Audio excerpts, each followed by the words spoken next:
glass goes dark, a sudden weight lifted from the palm of my hand. I lay it face down on the mahogany surface, watching the last flicker of blue light dissolve into the shadows of the room.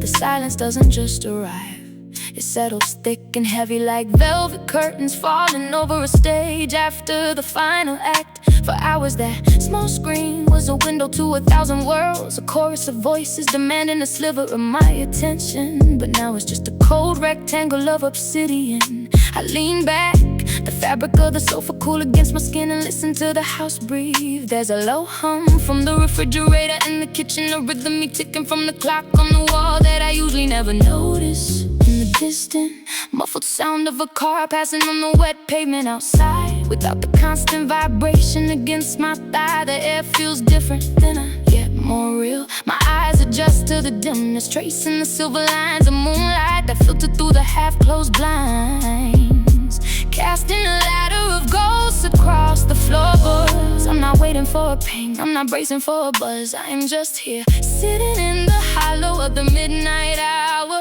letting the static in my head slowly fade into a soft gray frequency.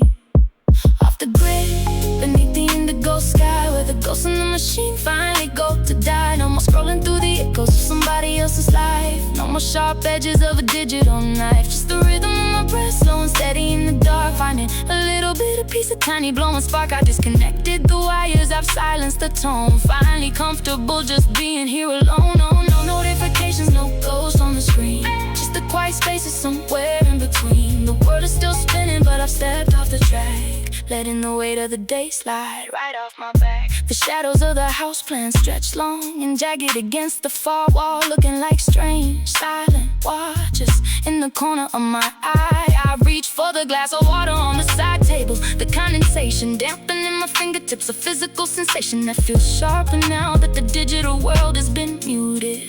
I wonder for a fleeting second who might be trying to reach me, who is sending a thought through the ether, only to have it bounce off my wall. The silence, but the thought doesn't linger, it drifts away like smoke from a candle recently extinguished. There is a profound luxury in being unreachable, a quiet rebellion in refusing to be seen.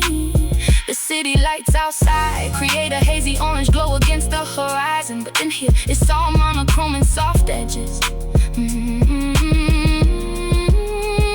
I find myself tracing the patterns on my own palms, noticing the small details I usually overlook while my thumb is busy sweeping across the screen. My mind begins to wander without a map, drifting through memories that don't have hashtags and feelings that don't need a caption. The pressure to react has evaporated, replaced by the simple, heavy reality of the present moment. The night is no longer a backdrop for a feed, it is a room I am living in.